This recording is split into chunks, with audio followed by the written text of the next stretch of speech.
Bismillahirrahmanirrahim. Assalamualaikum warahmatullahi wabarakatuh.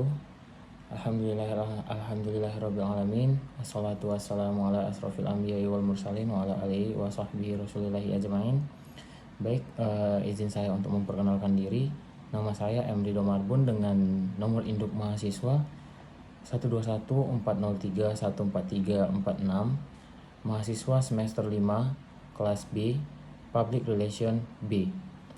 Baik, di sini saya akan menjelaskan beberapa ringkasan materi yang telah saya rangkum mengenai materi pertemuan dari pertemuan 1 hingga pertemuan 7 pada mata kuliah komunikasi lintas budaya yang dimana dosen pengampunya yaitu adalah Bapak Hayatullah Kurniadi MIKOM. Baik, masuklah kita pada pertemuan 1 dan 2 yaitu materi 1 yang dimana membahas tentang konsep dasar komunikasi antar budaya. Yang pertama itu saya akan membahas tentang pengertian komunikasi, yaitu yang dimana bermakna pada komunikasi dalam antar budaya itu mencakup bentuk semua interaksi yang dilaksanakan komunikatif antara dua orang terlibat ataupun lebih dari budaya yang berbeda. Ini tidak hanya melibatkan aspek verbal seperti bahasa, tetapi juga melibatkan elemen non-verbal, yang dimana ada norma-norma sosial, nilai-nilai, dan persepsi budaya. Dan selanjutnya itu yaitu pemahaman dalam terhadap perbedaan budaya menjadi kunci untuk mencapai komunikasi yang efektif dalam konteks antar budaya. Yang dimana yang maksud dari pengertian komunikasi tersebut yaitu ada satu atau dua lebih orang yang dimana mereka berasal dari macam-macam budaya atau berlatar belakang suku yang berbeda, yang sudah pasti memiliki perbedaan bahasa, kebudayaan dan lainnya, yang dimana mereka bertemu dan melakukan komunikasi. Maka komunikasi yang pertama kali dilaksanakan mereka adalah menggunakan bahasa. Maka dapat diartikan dalam konsep dasar komunikasi antar budaya ini, bahasa menjadi faktor utama yang dimana bahasa tersebut sangat penting untuk melakukan interaksi antar budaya atau antar individu yang saling berbeda budaya. Dan selanjutnya yaitu pengertian dari kebudayaan. Melalui komunikasi, baik dalam aktivitas, simbolis, proses, maupun hidup antar manusia, kebudayaan itu mempengaruhi nilai walaupun pertukaran makna itu terjadi. Selalu ada dalam beberapa nilai yang dimiliki manusia, bahkan mempengaruhi sikap dari manusia itu tersebut dengan antar komunikasi antar pribadinya, kelompok maupun itu kelompok kecil, kelompok besar, individu maupun sesama kelompok besar. Dengan kata lain, semua manusia merupakan bentuk yakni aktor kebudayaan karena manusia bertindak sebagai di dalam ruang lingkup organisasi tersebut, publik ataupun massa. Jadi dari pengertian kebudayaan tersebut dapat dikatakan melalui komunikasi budaya sangat berperan penting dalam perbedaan yang ada di dalam sebuah organisasi ataupun kita ambil konsep dari suatu negara yang dimana seperti Indonesia yang memiliki lebih dari 710 kurang lebih suku, adat, dan budaya, yang dimana yang keduanya itu harus diwajibkan saling rukun, hidup damai, berdampingan. Maka dari itu komunikasi budaya yang diharapkan oleh elemen-elemen penting dari pemerintahan itu sangat penting dan berperan penting juga dalam aspek kehidupan berbangsa dan bernegara, yaitu dengan simbol ataupun semboyan Bhinneka Tunggal Ika. Dan selanjutnya yaitu pengertian dari komunikasi antar budaya. Komunikasi antar budaya adalah proses pertukaran informasi dan makna antara individu atau kelompok dari latar belakang budaya yang berbeda. Ini melibatkan pemahaman, penghormatan, dan navigasi melalui antar budaya untuk mencapai tujuan komunikasi yang efektif. Nah, maksud dari komunikasi antar budaya tersebut adalah yang dimana komunikasi antar budaya ini dipelajari dan sangat berguna untuk di kemudian hari kita memerlukan ilmu tersebut, yang dimana kita tidak akan ngestak di sebuah tempat, pasti kita akan berpindah, yang dimana yang kita datangi itu bukan dari bagian dari kita ataupun daerah dari kita, yang dimana kita dipaksa untuk beradaptasi dan untuk menyesuaikan diri dengan bahasa, budaya, adat, bahkan keseharian dari suatu suku tersebut. Maka dibentuklah komunikasi antar budaya ini dengan menggunakan komunikasi yang efektif, yang dimana bahasa sangat diperlukan. Dan kita telah tahu di Indonesia ini telah ada bahasa persatuan, yaitu bahasa Indonesia, yang dimana bahasa tersebut digunakan untuk di bahasa keseharian juga, walaupun ada segelintir orang yang masih belum bisa menggunakan bahasa tersebut. Baik, selanjutnya saya akan menjelaskan mengapa komunikasi antar budaya itu sangat penting. Alasan saya yang pertama yaitu memahami dan menghargai perbedaan budaya. Perbedaan budaya bukanlah menjadi hal penghambat kita saling mengenal, saling menghargai, saling mencintai, dan saling melengkapi. Maka dari itu, dengan adanya perbedaan, kita harus merasa dunia kita itu sangat lengkap. Dan dengan adanya perbedaan, maka kita bisa saling mempelajari satu antar sama lain.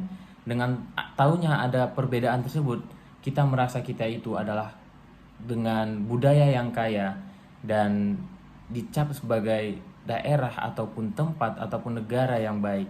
Yang kedua yaitu membangun hubungan yang lebih baik dengan orang di luar budaya kita. Dengan membangun hubungan yang baik dengan orang di luar budaya kita, membuat kita semakin perspektif, semakin gemilang di mata orang lain tersebut. Dengan membangun hubungan erat, hubungan yang baik dengan mereka, kita bisa belajar lebih untuk di kemudian hari, dimana kita akan, yang dimana sifat manusia itu pasti ingin berpindah dan berpindah, ingin mencari tahu lebih baik atas apa yang dia ingin tahu. Yang ketiga yaitu meningkatkan kesadaran bagaimana budaya dan berkomunikasi saling mempengaruhi. Dengan kata meningkatkan kesadaran, dengan kita ketahui kita yang berbeda-beda, maka kita akan saling mempengaruhi. Yang dimana seperti contoh mungkin saya sebagai orang Melayu akan bertemu dengan orang Batak, orang Aceh, dan saling mempengaruhi, dimana kita akan saling berkomunikasi, bertatap muka secara langsung, dan mempelajari satu sama lain. Yang terakhir yaitu yang keempat, menghadapi tantangan dalam komunikasi lintas budaya dengan lebih percaya diri dan efektif. Maksudnya yaitu menghadapi tantangan yang dimana perbedaan budaya ini juga sangat menantang menurut saya. Karena dengan perbedaan budaya, kita akan mengalami kesulitan yang dimana itu dalam kesulitan budaya, beradaptasi, dan lain-lain. Maka dari itu, perlu kita ketahui ketika kita mendatangi tempat baru yang dimana itu kita sadar bahwa daerah tersebut ataupun tempat tersebut bukan dari yang kita biasa temui, maka tantangan tersebut harus dilaksanakan dan kita lewati dengan cara berkomunikasi antar budaya. Baik, selanjutnya pada pertemuan ketiga yang dimana telah membahas nilai dan norma dalam komunikasi antar budaya. Maka dari itu saya telah merangkum beberapa yang telah kita lalui dan menjadi konsep dasar, menjadi nilai dan norma komunikasi dalam antar budaya tersebut. Yang pertama yaitu interpretasi antar budaya, proses di mana individu mencoba untuk memahami dan mengartikan pesan dari budaya orang lain. Maksudnya yaitu sebagai contoh, ketika kita bertemu dengan orang lain, yang dimana orang lain ini berbeda budaya, bahasa, yang dimana dia melakukan komunikasi dengan orang lain dan kita ketahui, maka dari itu kita mencoba untuk mengartikan apa maksud dari dia, yang dimana itu kita akan mengeluarkan pesan-pesan nonverbal seperti gerakan tangan ataupun seperti mencontohkan sebuah gerakan. Yang kedua yaitu nilai dan norma budaya merupakan prinsip-prinsip dan aturan yang menjadi dasar perilaku dan interaksi dalam suatu budaya. Yang ketiga yaitu karakteristik budaya memiliki dampak yang besar dalam komunikasi, termasuk dalam hal pola-pola komunikasi. Dan yang terakhir yaitu pembentukan budaya cara berkomunikasi merujuk pada proses bagaimana kebiasaan, tradisi, dan sejarah suatu budaya. Baik, selanjutnya pada pertemuan keempat, di mana kita telah membahas tentang pesan verbal dalam komunikasi antar budaya. Yang pertama yaitu manusia memang dikelilingi oleh budaya dan bahasa. Manusia sehari-hari menggunakan bahasa, sehari-hari melakukan aktivitasnya mengenai budaya-budaya ataupun adat istiadat ataupun kebiasaannya. Yang kedua yaitu jenis-jenis pesan verbal sangat beragam. Pesan verbal sangat beragam melalui bahasa. Sudah terdapat beberapa banyak macam pesan-pesan yang telah ada, yang telah beragam, yang telah kita sampaikan. Yang ketiga yaitu mempelajari pesan verbal dalam konteks ilmu bahasa memang sangat penting. Yang keempat, budaya berbahasa juga memiliki pesan yang sangat penting. Yang kelima, kebudayaan bahasa benar-benar dapat mempengaruhi cara berpikir seseorang. Dan yang keenam, dalam masyarakat multikultural atau masyarakat yang dimana berada di tempat yang sangat-sangat berada di budaya, di macam-macam budaya atau multi etnik, tentu saja terdapat variasi bahasa yang beragam. Maka disinilah yang saya katakan penggunaan bahasa Indonesia sebagai bahasa persatuan sangat diperlukan. Yang ketujuh yaitu bahasa dalam komunikasi antar budaya menjadi yang sangat penting. Bahasa yang dimaksud yaitu bahasa Indonesia maupun bahasa yang kita lakukan atau kita keluarkan untuk eh, lawan komunikasi kita harus saling mengerti. Seperti seorang orang Batak bercerita dengan orang Batak, ya, dan seterusnya orang Jawa dengan orang Jawa. Jika salah satu dari mereka bertemu, maka dipersilahkan dan diharuskan dengan berbahasa Indonesia untuk mencapai tujuan dari sebuah bahasa tersebut.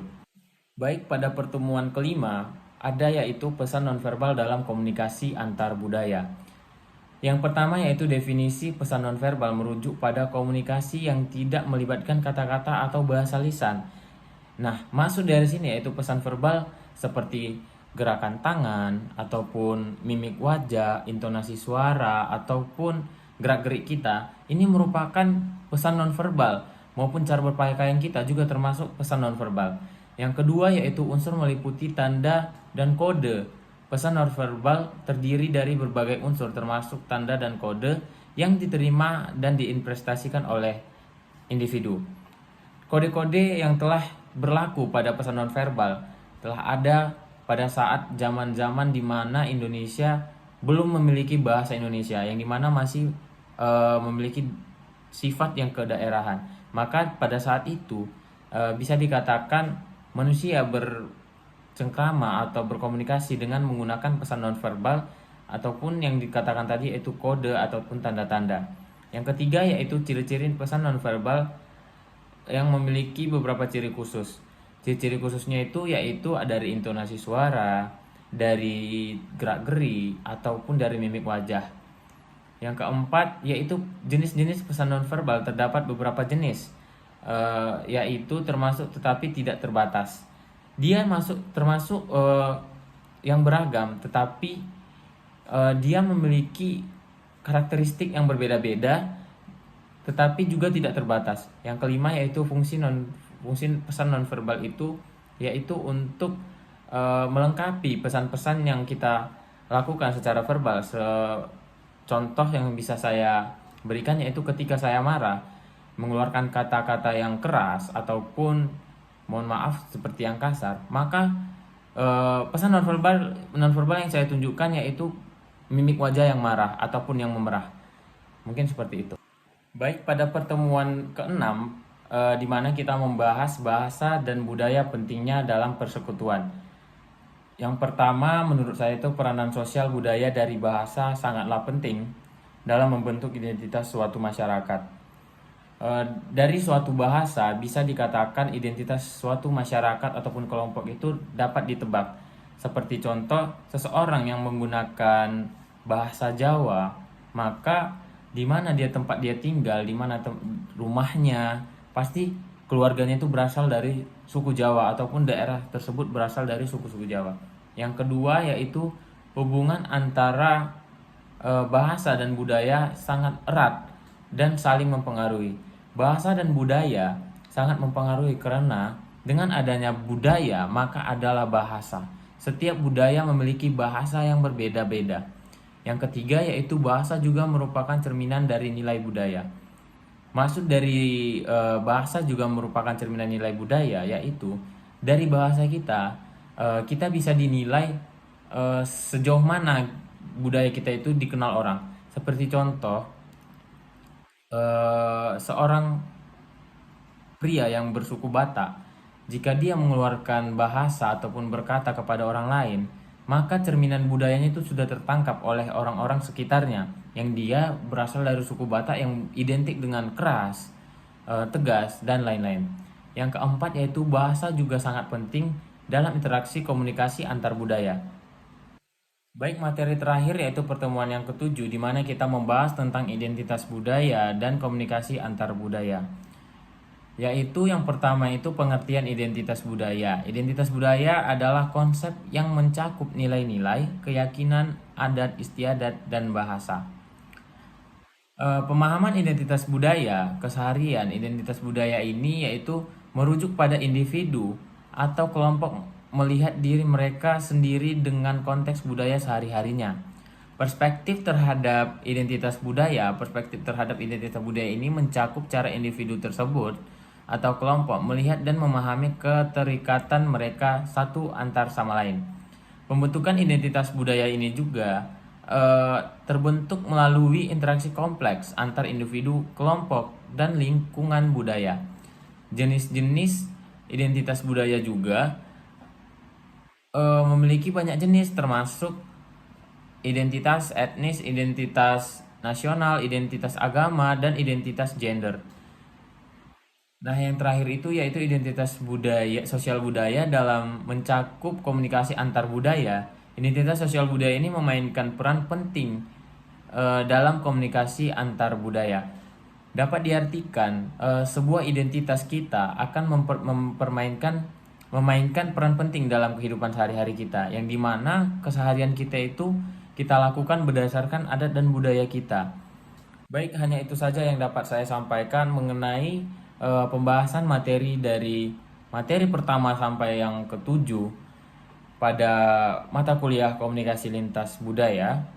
Saya memohon maaf sebesar-besarnya jika terdapat kesalahan kata maupun kesalahan sikap saya selagi saya mempresentasikan hasil rangkuman saya pada materi kali ini. Wabillahi taufik wal hidayah. Wassalamualaikum warahmatullahi wabarakatuh.